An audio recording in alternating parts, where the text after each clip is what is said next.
Hey guys, Anthony and Max here. What are you doing here? You left us. You left us. What's going on over here? Artsy and cerebral. Do you need somebody to stand on a very large box next to Max? Yep. And talk about indie games? So what do we check out? Antichamber, which has been in development for a really long time. It was a PAX 10 game. It won a technical award from the IGF.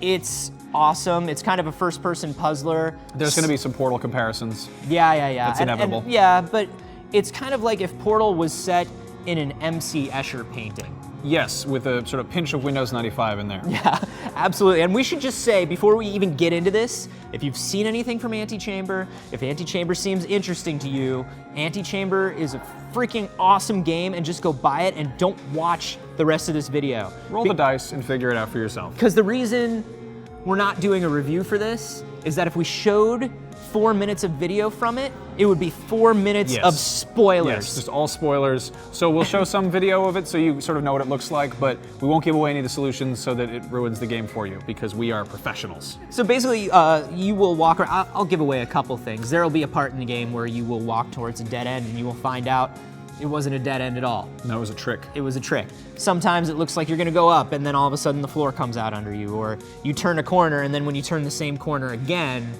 it's a completely different room. Yeah.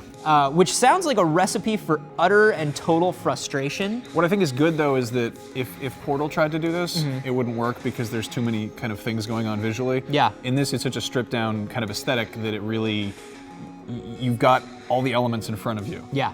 And it simplifies what you're looking at. It kind of becomes, without ramming a bunch of explanatory text down, you piece together what you're supposed to do.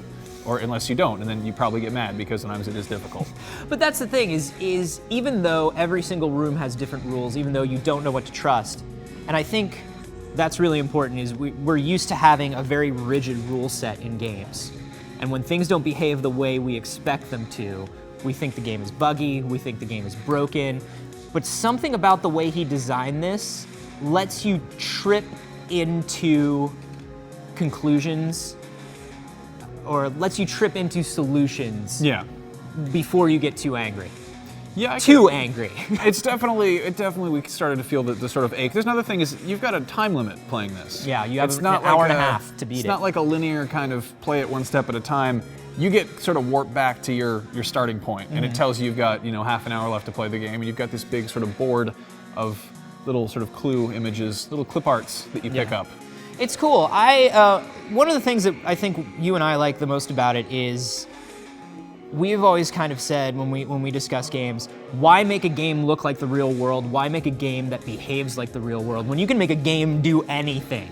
Yeah, I mean, this is why people go out in the woods and eat mushrooms. Yeah. It's because we spend most of our time in reality. Sometimes it's nice to go someplace else, like Antichamber. Yeah, exactly. This game is really amazing. I'm sorry if we've been obtuse and a little confusing in describing it, but we don't. Guess what? So is the game.